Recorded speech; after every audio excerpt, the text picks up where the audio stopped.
Hello guys, Jahangir bike service and review চ্যানেলের পক্ষ থেকে সকলকে ধন্যবাদ। আজকের টপিক গাড়ির ইঞ্জিনে যে পাম্প থাকে, পাম্প অয়েল যে পাম্পের মাধ্যমে কানেক্টিংকে অয়েল দেয়, হেডে অয়েল তুলে। এই পাম্পটা খারাপ হয়ে কি কি ব্যাড সাউন্ড হয়, গাড়ির কি কি সমস্যা হয়, আর পাম্পের জন্যে কত রকমের ফল্ট ডিফল্ট আসতে পারে, আর পাম্প যদিও খারাপ হয়ে যায় কিভাবে বুঝবো, এইসব বিষয়ের আজকে টপিক।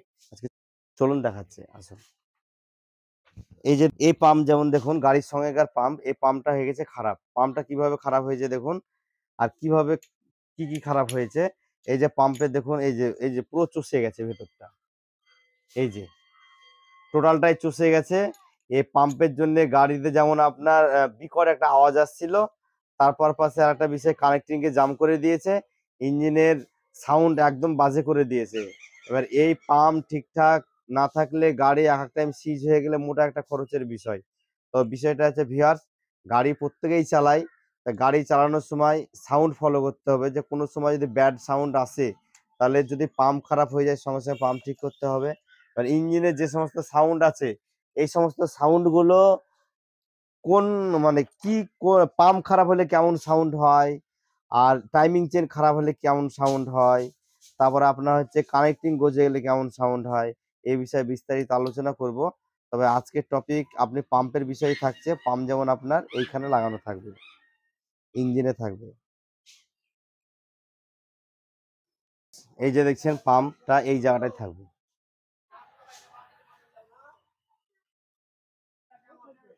এই যে পাম্পটা এই জায়গাটায় লাগানো থাকবে। এবারে পাম্পটার মাধ্যমে তেলটা কিভাবে আসবে, এটার মাধ্যমে আপনার এইখানে এই ক্লাচে আসবে। এবার এইটা দিয়ে কানেক্টিং এ যাবে। কানেক্টিং এ অল টাইম, মানে এটা হচ্ছে রোলার বিয়ারিং, সেই সূত্রে ডাইরেক্ট অয়েল যাবে না, সেই সূত্রে পাম্পের মাধ্যমে এই পয়েন্ট আছে, পয়েন্টের মাধ্যমে এই কানেক্টিং এর রডের গোড়াতে অয়েল যাবে। তার পারপাসে আবার কি, এই অয়েল এটা হয়ে হেডে উঠবে। পাম্প যদি দুর্বল হয় তাহলে সে সাউন্ড, নতুন ইঞ্জিনের মোবিল পাল্টানোর পরেও সেই সাউন্ড, ইঞ্জিনের স্মুথলি যে একটা সাউন্ড, সে সাউন্ড আসবে না। তাহলে পাম্পটা যে খারাপ হয়েছে এটা চেক করার একটা উপায় থাকে, সেটা হচ্ছে গাড়ির সাউন্ড ব্যাড হবে, খারাপ হবে। কেমন সাউন্ড হবে, যখনই গাড়িটা 40 কিলোমিটার হোক, 70 কিলোমিটার চলবে, 50 কিলোমিটার চলবে, তখন একটা ইঞ্জিনের, নতুন ইঞ্জিনের অয়েল ঢুকালেও দেখা যাচ্ছে যে ভালো সাউন্ড আসছে না, গাড়ি চালিয়ে একটা এনার্জি আসছে না, গাড়ি চালাতে বাধো বাধো করছে, গাড়ি ফ্রি হচ্ছে না। পাম্প খারাপ হলে এই সবগুলো হয়। এই এটা এবার কিভাবে ঘুরবে, ইঞ্জিনের সঙ্গে সঙ্গে এই পাম্প ঘুরতে থাকবে।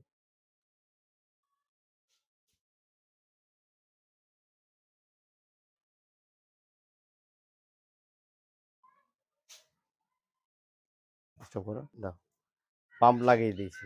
এই এইভাবে এবার এই পাম্পটা কিভাবে ঘুরবে, এই যে পেনিয়াম, এই যে হাউজিং, এই হাউজিং এর সঙ্গে এই পেনিয়ামের সঙ্গে এই পেনিয়ামের অ্যাডজাস্ট থাকবে।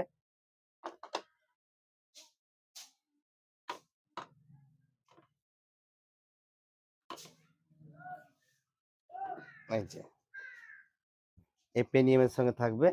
এবার যখনই কিক করব এটা ঘুরবে, তার সঙ্গে সঙ্গে পাম্প ঘুরবে। তো পাম্পের এত গতি থাকবে, এত গতি, ইঞ্জিন যত সাউন্ড, অ্যাক্সেল আরপিএম হাই হবে, পাম্পের গতি বাড়বে। মোবিল সমস্ত যতটা রোলার বিয়ারিং আছে ইঞ্জিনে, যতটা জায়গায় রোলার বিয়ারিং আছে প্রত্যেকটা জায়গাতে মোবিল পৌঁছাবে এই পাম্প। আর এই পাম্প হলো খুব ভার্চুয়াল বিষয় গাড়ির। পাম্প যদি খারাপ হয়ে যায় অনেক সময় রোগ ধরা যায় না, খুব মানে ভার্চুয়াল বিষয় আর কি। তবে ভিউয়ার্স দেখতে থাকুন এই পাম্পের ফলে কি কি ফল্ট হয়েছে গাড়ির।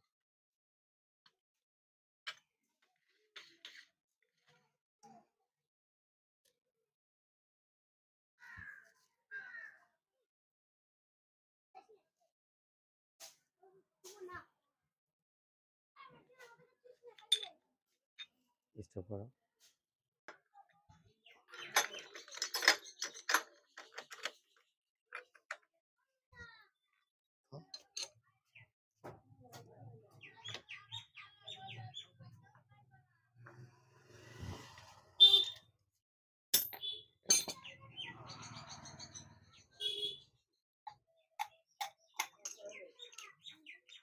এটা পাম্পের অয়েল স্টক।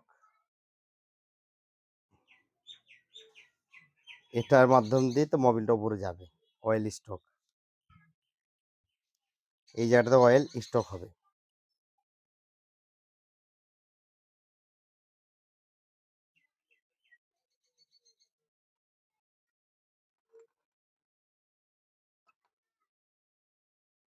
তবে ভিউয়ার্স, চ্যানেলটাকে লাইক, শেয়ার ও সাবস্ক্রাইব করে সঙ্গে থাকবেন।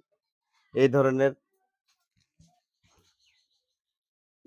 চ্যানেলটাকে লাইক, শেয়ার ও সাবস্ক্রাইব করে সঙ্গে থাকবেন। এই ধরনের নিত্য নতুন আপডেট গাড়ির যে কোন রোগের জন্য কি সমস্যা হয়, গাড়ির কোন স্পেয়ার পার্টস খুব গুরুত্বপূর্ণ। তারপরে আপনার হচ্ছে গাড়ির সাউন্ড ডিফেক্ট হলে কোন বিষয়গুলো প্রাথমিকভাবে খারাপ হয়, তাতে কি হবে, এইসব বিষয়গুলো আগাম বুঝতে পারলে গাড়ির খরচা মানে মেইনটেন্যান্স খরচা অটোমেটিক্যালি কমে যাবে। এবার দেখা যাচ্ছে গাড়ি চলছে, আপনি কিছু বুঝতে পারলেন না, গাড়ি ইঞ্জিন জাম্প হয়ে গেল, মোটা একটা খরচের মধ্যে পড়ে যাবেন। সেই সূত্রে চ্যানেলটিকে লাইক, শেয়ার ও সাবস্ক্রাইব করে সঙ্গে থাকুন। ভালো থাকবেন, সুস্থ থাকবেন। দেখা হবে আবার নেক্সট ভিডিওতে। ধন্যবাদ।